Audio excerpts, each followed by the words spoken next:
Bonjour à tous et bienvenue à ce rendez-vous hebdomadaire, à cette capsule vidéo pour tous les membres de l'Église chrétienne de Rosemère et pour tous ceux qui se joignent à nous. Cette capsule aujourd'hui va être davantage informative et nous allons refaire une autre capsule dans 2 jours pour vendredi, le vendredi saint, alors que nous allons vous inviter à envoyer le lien à vos amis, vos familles et puis de partager ce lien-là parce que la capsule de vendredi va être davantage concentrée sur toute la période de la Passion, étant donné que nous sommes dans la semaine sainte, juste avant la fête de Pâques dimanche. On va vouloir donc s'arrêter sur la mort et la crucifixion, la mort en croix de Jésus. Alors c'est un rendez-vous à tous pour vendredi. On aura aussi l'occasion d'entendre Sylvain Bellil et son épouse Edith Castillo pour un chant ou deux lors de cette capsule. Alors, au nom de toute l'équipe pastorale, encore une fois, nos salutations fraternelles. Nicole et moi, on s'ennuie beaucoup de vous. Cette distance, cet isolement fait en sorte qu'on ne peut pas se voir, on ne peut pas se serrer dans nos bras. Et puis, on peut se faire des câlins virtuels et puis on vous en fait un gros câlin virtuel présentement. Et comme vous voyez à l'écran, on veut vous serrer bien fort dans nos bras. Et puis, faites attention, si jamais vous faites pareil, juste de ne pas briser vos écrans parce qu'on en a vraiment besoin ces temps-ci. Alors, nous sommes en confinement, comme tous les Québécois et comme aussi la moitié de la planète. On est tous solidaires les uns les autres, bien que nous soyons solitaires. Et puis, on s'identifie vraiment à la souffrance humaine, on s'identifie à la détresse et on regarde les chiffres, on regarde tout ce qui se passe et plus ça va, plus on voit là, que la pandémie fait des victimes et puis afflige beaucoup de gens. Le niveau d'anxiété augmente. On a vu dans les nouvelles dernièrement là, cet incident qui est arrivé dans un Walmart où quelqu'un a perdu patience et a littéralement renversé une autre personne, un père, jeune père de 5 enfants qui lutte pour sa vie présentement. C'est des drames incroyables dans ce que nous vivons. Le niveau d'anxiété augmente. Alors, je pense que nous sommes tous à quelque part atteints par cela d'une façon ou d'une autre. Ça peut être par l'anxiété ou par les drames qui arrivent. Nous identifions toute cette souffrance et toute cette détresse. Et nous continuons à prier jour après jour pour cette situation, afin que Dieu puisse toucher les cœurs, que les gens qui ne connaissent pas Dieu puissent se tourner vers lui et se laisser toucher par son amour et par sa grâce pour recevoir sa paix divine qui surpasse toute intelligence. Et en tant que croyant, on va être vraiment sensible et à l'écoute de Dieu. Donc, sensible à ceux qui sont autour de nous de différentes façons, soit en appelant, soit en s'informant. J'entendais de beaux témoignages de gens qui allaient offrir leur aide dans les banques alimentaires et puis dans les personnes, dans les gens qui sont autour d'eux, les personnes âgées qui ne peuvent pas sortir. Évidemment, tout en respectant les règles d'hygiène au maximum pour la santé et puis pour se protéger et protéger les autres. Ça peut être pour rendre des services aux gens, d'aller faire l'épicerie, d'aller faire des commissions, d'aller juste porter des petits cadeaux, des choses banales, mais qui ont une grande portée pour ces gens qui vivent beaucoup de solitude. Et puis, présentement, il n'y a aucune limite d'accessibilité. Le confinement ne nous empêche pas d'avoir accès les uns aux autres par la technologie. Je bénis Dieu pour cette technologie qu'on a et qu'on n'avait pas il y a 30-40 ans, mais on peut se connecter les uns aux autres. Et puis, si on n'a pas la technologie Internet, on a le téléphone, on a les moyens de communiquer les uns avec les autres. Alors, on vous le répète chaque semaine, prenez le téléphone, appelez quelqu'un, et puis si vous connaissez quelqu'un qui est trop dans l'isolement, envoyez-nous les coordonnées de cette personne-là pour qu'on puisse faire un suivi pour être capable de soutenir le plus possible les gens qui sont isolés, qui n'ont pas de contact. On poursuit présentement nos activités virtuelles, donc en faisant l'Église différemment. Et puis, même si parfois vous voyez des enregistrements à l'Église, quand j'y vais, je suis complètement seul et puis je me lave les mains avant et après. Et puis, je suis seul avec ma caméra à l'Église. Alors, on respecte vraiment toutes les règles d'hygiène et puis on n'a pas, le bâtiment est vraiment fermé depuis presque un mois maintenant. Alors, même si l'enregistrement peut se faire sur place, je suis quand même seul. Il n'y a pas de technicien, je suis complètement seul. Alors, on vous encourage à également être sensible et puis disponible pour tous ceux et celles qui sont plus fragiles dans leur santé. Et puis, on vous invite à vous joindre au groupe de prière qui se déroule tous les jours de 7h à 8h et prier pour ces nombreux besoins, ces personnes qui ont vraiment besoin d'une touche de Dieu, qui ont besoin d'être rencontrées par Dieu. Il y a possibilité aussi de vous joindre à différents groupes que nous avons dans nos plateformes virtuelles. Et entre autres, on utilise la plateforme Zoom pour le moment. Et puis, il y a à peu près 70 personnes de l'Église qui sont connectées chaque semaine ensemble. Que ce soit le groupe des hommes, le groupe des femmes, le groupe L'Abreuvoir, le comité pastoral, et puis il y a d'autres aussi personnes qui font des rencontres virtuelles comme ça. Alors, vous allez trouver à l'écran, entre autres, la liste des responsables. Vous pouvez les appeler, voir avec eux de quelle façon vous pouvez connecter avec ces groupes-là. On a également mis dans l'infolette aujourd'hui toutes les coordonnées, les courriels de ces personnes-là que vous pouvez contacter pour vous joindre à ces différents groupes. Et aussi, nous poursuivons toujours notre programme de parrainage. On travaille très fort à mettre sur pied cette liste-là et ça avance. Et déjà, c'est en action d'ailleurs. Il y a beaucoup de téléphones qui se font. Des dizaines de téléphones se font chaque semaine. On s'assure que les gens sont en contact les uns avec les autres. Et c'est notre sœur Ghislaine Rudolph, qui est diaconesse de l'Église, qui s'occupe de ce volet-là. Et puis, elle travaille très fort pour justement jumeler, faire du parrainage pour assurer qu'il y ait un suivi chaque semaine pour toutes les personnes. Alors, vous allez voir l'adresse au bas de l'écran. Vous pouvez envoyer à Ghislaine votre nom si vous avez besoin d'aide, de soutien. Et puis, elle va faire le suivi pour s'assurer que vous ayez un bon contact avec une ou des personnes durant la semaine. On a également aussi une nouvelle responsable pour notre chaîne de prière. On remercie Michel Berson d'avoir pris ce volet-là en main pendant quelques semaines. Nous allons avoir donc Carole Tapin qui va maintenant prendre en charge la chaîne de prière. La chaîne de prière, c'est que dès que vous avez un besoin, et vous allez voir à l'écran l'adresse apparaître, vous avez un besoin de prière, vous connaissez quelqu'un qui a un besoin de prière, vous avez quelqu'un dans votre famille qui a un besoin de prière, sans aller dans les détails personnels, on vous demande d'envoyer à Carole cette requête-là. Et il y a une vingtaine de personnes qui sont inscrites sur la chaîne de prière. C'est-à-dire qu'il y a un groupe de gens qui vont prier, il y a une vingtaine de personnes qui prient et qui intercèdent pour les différentes requêtes qui sont envoyées. Si jamais vous désirez vous joindre à ce groupe de prière-là, vous pouvez aussi envoyer un courriel à Carole en lui mentionnant que vous aimeriez recevoir les requêtes de prière et vous joindre à l'équipe de prière. C'est une très belle occasion de servir pour les différents besoins qui se présentent. Finalement aussi, on a mis sur pied un service de CD audio. C'est-à-dire qu'à chaque 3-4 semaines, on prend les capsules, les enseignements et on les met en CD, sur CD, en audio seulement, pour les gens qui n'ont pas d'Internet. Alors, c'est vraiment exclusivement pour les gens qui n'ont pas d'Internet. Et puis, on vous demande donc de communiquer les noms de ceux que vous connaissez qui ne reçoivent pas les capsules vidéo et qui n'ont pas accès à Internet. Et déjà, c'est Yves Gagné, notre frère, qui s'occupe des envois. Ça a commencé cette semaine. On a envoyé à plusieurs personnes des CD, des capsules et des enseignements qui ont eu lieu dans les dernières semaines. Et on va le faire jusqu'à la fin de la pandémie, jusqu'à la fin des restrictions de rassemblement généraux. Alors, n'hésitez pas, si vous connaissez des gens qui en auraient besoin, on va se faire un plaisir de leur envoyer ça par la poste. On est aussi en train de regarder comment on peut s'impliquer en tant qu'Église. Parce qu'on veut aussi avoir un certain rayonnement. Je comprends qu'on a nos besoins personnels, on a déjà à gérer parfois le stress dans nos familles, dans nos foyers, mais il y a aussi des possibilités pour ceux et celles qui sont en mesure de le faire, d'offrir un service à la communauté. Alors, on est en train de regarder là, pour du bénévolat dans les banques alimentaires ou pour aider dans les résidences de personnes âgées où on peut, sans aller travailler à l'intérieur, mais aller servir ou rendre des services dans le bénévolat. Alors, on vous donnera de plus en plus de détails à ce sujet-là. Et puis, donc, on est en train de regarder cela. Et puis, notre prochain vendredi va être justement, comme j'ai dit, le vendredi saint. Et puis, on va avoir cette capsule vidéo. Et dimanche, on n'aura pas de célébration locale. Donc, il n'y aura pas d'enregistrement fait par l'Église chrétienne de Rosemère. On va se joindre à un groupe qui s'appelle, qui ont comme projet Ensemble. Alors, c'est plus d'une trentaine d'églises. Vous allez voir, les informations vont apparaître à l'écran dans quelques instants. Et vous allez aussi avoir tous les détails dans l'infolette. L'idée, c'est que dimanche, vous allez avoir les liens, soit Facebook ou YouTube, pour vous connecter dimanche matin. Il y a différentes heures, là, vous allez les voir dans la publicité. Et ça va être une célébration live je dis live, c'est des enregistrements virtuels. En tout cas, il y a toute une technologie, c'est tout fait séparément selon les normes de sécurité.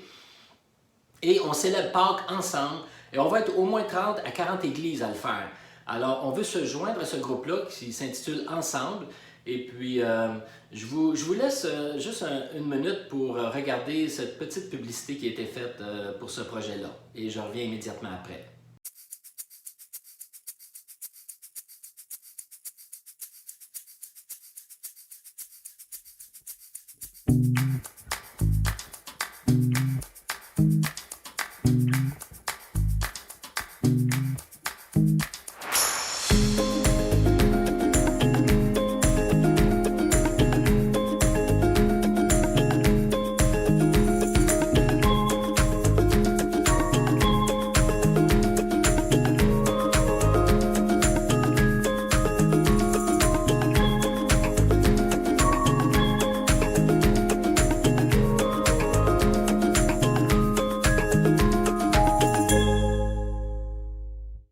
Alors, c'est un beau rendez-vous pour toutes les églises ce dimanche, dimanche de Pâques, alors que nous célébrerons la résurrection de Jésus. Et comme on le dit souvent, on a l'habitude de le faire à l'Église chrétienne de Rosemère à chaque année à Pâques.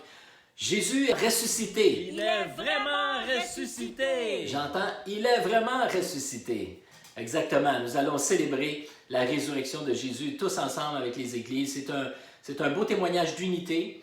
Et puis, le lien va être envoyé. On va vous inviter à prendre ce lien-là et puis de vous abonner soit aux chaînes YouTube ou Facebook ou simplement les visionner. Vous n'êtes pas obligé de vous abonner, vous pouvez les visionner, les envoyer à vos amis, vos proches pour cette grande célébration de Pâques. Mais avant Pâques, on veut vendredi vraiment vous inviter à être au rendez-vous. Vendredi, vous allez recevoir une infolettre jeudi soir qui va vous donner le lien pour que vendredi, on puisse ensemble s'arrêter sur la passion, sur la crucifixion, sur la mort de Jésus, la signification de sa mort. Et puis, ce sera aussi une très, très belle occasion pour les amis et l'entourage d'entendre cette capsule-là. Je laisse maintenant la place au pasteur Stéphane Leclerc qui va nous adresser la parole concernant, et là je m'adresse principalement aux membres de l'Église chrétienne de Rosemère et puis aux donateurs, entre autres. Cette capsule-là, présentement, entre autres, elle n'est pas publique, on l'a mis privé, donc c'est juste le lien que vous avez, ça demeure privé. Les autres capsules qu'on fait, on les met publiques, donc ça peut être vu par tous ceux qui vont sur YouTube, mais celle qu'on fait présentement, elle est informative, donc elle est plus adressée aux membres de l'Église. Alors, je laisse la place à Stéphane Leclerc au nom des intendants qui aimerait vous adresser la parole. Je reviens pour la conclusion par la suite. Merci. Bonjour à tous, j'espère que vous allez bien en cette période d'isolement où nous sommes tous malheureusement éloignés les uns des autres. Mais comme nous savons, c'est un passage, c'est une pause obligée, en espérant que ce ne soit pas trop long et qu'on puisse reprendre nos activités normales de l'Église et nous revoir. C'est au nom du comité des diacres intendants et en tant qu'administrateur de l'Église chrétienne de Rosemère que j'ai décidé de faire cette courte capsule financière afin de nous parler de ces défis financiers que nous aurons dans les prochaines semaines, dans les prochains mois. Dieu seul sait le temps que tout cela va durer. Mon objectif n'est pas d'être alarmiste, mais de souligner l'importance de ce défi que nous avons tous en tant que membres de l'Église. Comme vous savez, nous sommes un organisme à but non lucratif et nous dépendons des dons et de la contribution financière de ses membres pour honorer nos diverses factures, nos divers paiements. Selon moi, la dépense la plus importante concerne certainement le salaire de notre pasteur bien-aimé Michel Ducharme. À cela s'ajoutent les frais fixes mensuels que nous devons honorer, comme l'électricité, les assurances, les frais de bureau, etc. Dans la semaine dernière, vous avez certainement reçu une lettre par la poste, une lettre de l'Église. Sinon, vous la recevrez dans les prochains jours. Cet envoi nous rappelle ce défi en période de pandémie et surtout 4 moyens qu'on a mis en place par lesquels nous pouvons continuer de participer à notre contribution financière dans l'Église. La première façon, le premier moyen que nous avons suggéré, c'est de remplir le formulaire de prélèvement bancaire automatique. Donc, dans chacune des enveloppes, il est supposé d'avoir ce formulaire-là. Vous remplissez ce formulaire-là, vous le remettez dans l'enveloppe qui est préaffranchi dans l'envoi. Vous retournez ça à l'église et René Smith, notre secrétaire comptable, saura comment organiser le tout pour organiser les prélèvements bancaires automatiques. La deuxième façon, c'est de faire parvenir un chèque grâce à l'enveloppe préaffranchie que nous avons fait parvenir. Mettre le chèque dans l'enveloppe, on envoie ça par la malle et nous recevons ça à l'église. Et encore une fois, la boîte aux lettres de l'église sera vidée tous les jeudis, alors que René va se rendre à l'église. La troisième façon, c'est par télévirement de fonds via les caisses populaires des jardins. Moi, je l'ai essayé, ça va très très bien. On vous a fourni le numéro de transit, on vous a fourni le numéro de compte de l'église, donc de caisse populaire à caisse populaire. Ça va très très bien pour faire un télévirement bancaire. Et la dernière option, la dernière façon que nous vous proposons, c'est de venir déposer tout simplement votre contribution directement dans la boîte aux lettres de l'Église. Et comme je disais précédemment, cette boîte-là sera vidée tous les jeudis.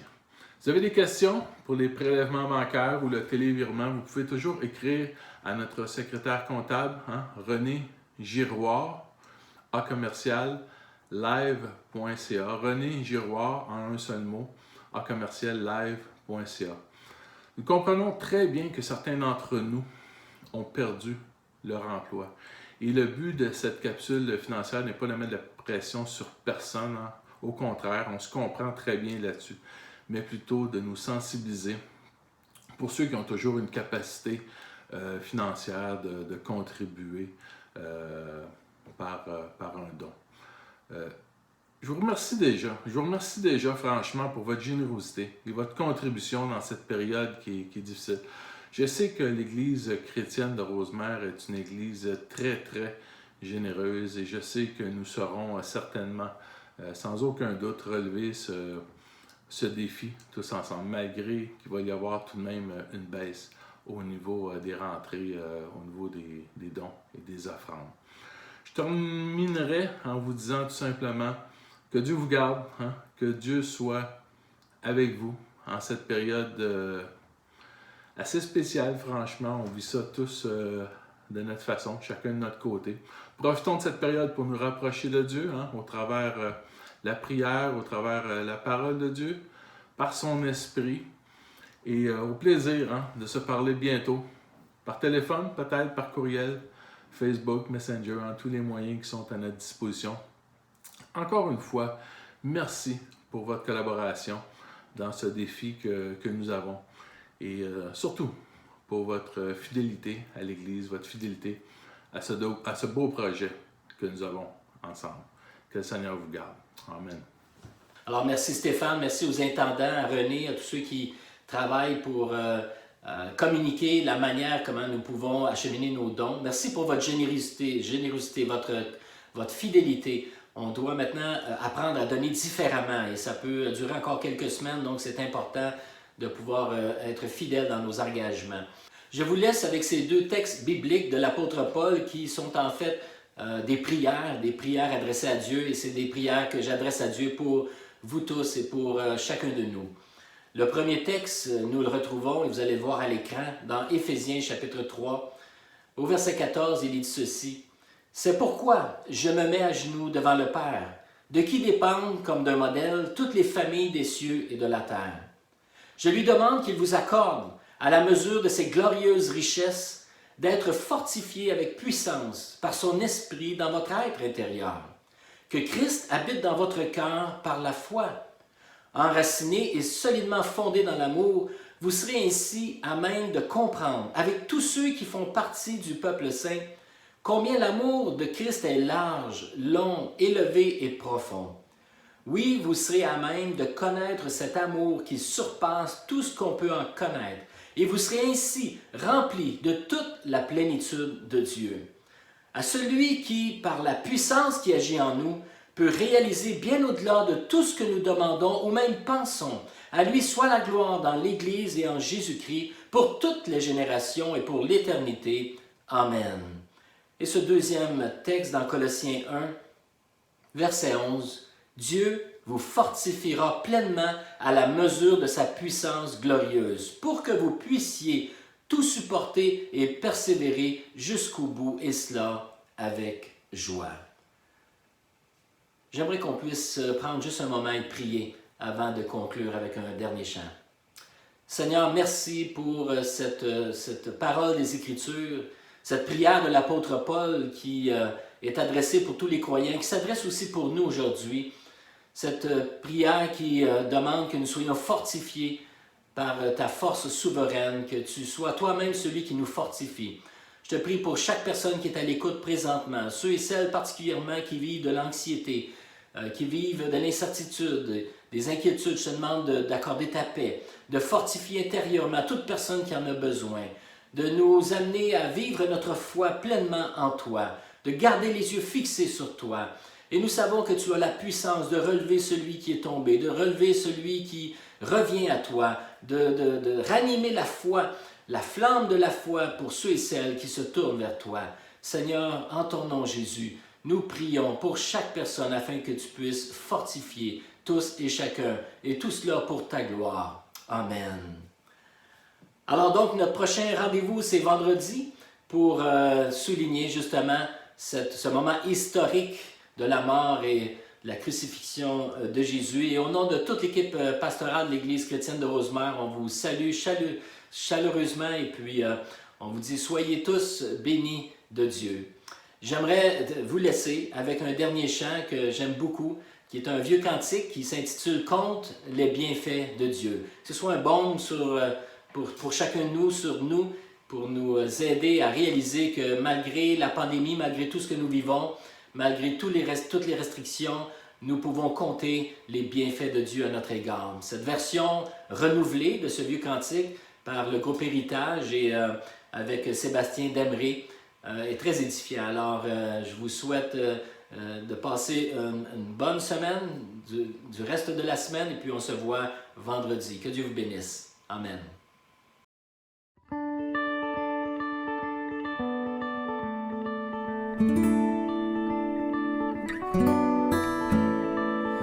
Quand le vol de la tempête vient à assombrir ton ciel bleu, au lieu de baisser la tête, compte les bienfaits de Dieu.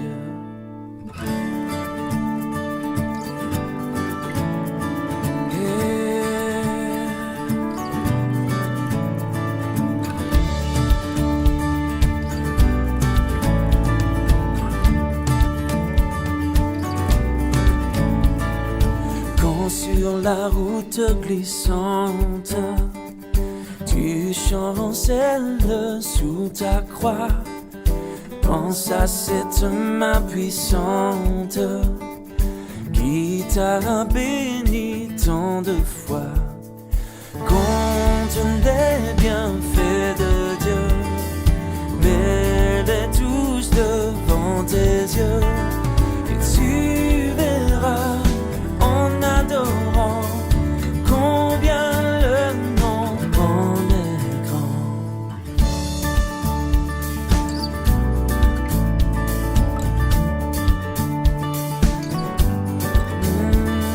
Si tu perds dans le voyage plus d'un cher et doux trésor, pense au divin héritage qui là-haut te reste encore. Compte les bienfaits de Dieu, mets-les tous devant tes yeux, et tu verras en adorant combien le nom en est grand. Compte les bienfaits de Dieu, mets-les tous devant tes yeux, et tu verras en adorant combien le nom en est grand.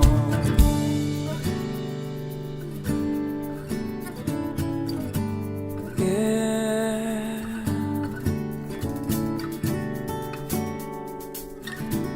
Compte les bienfaits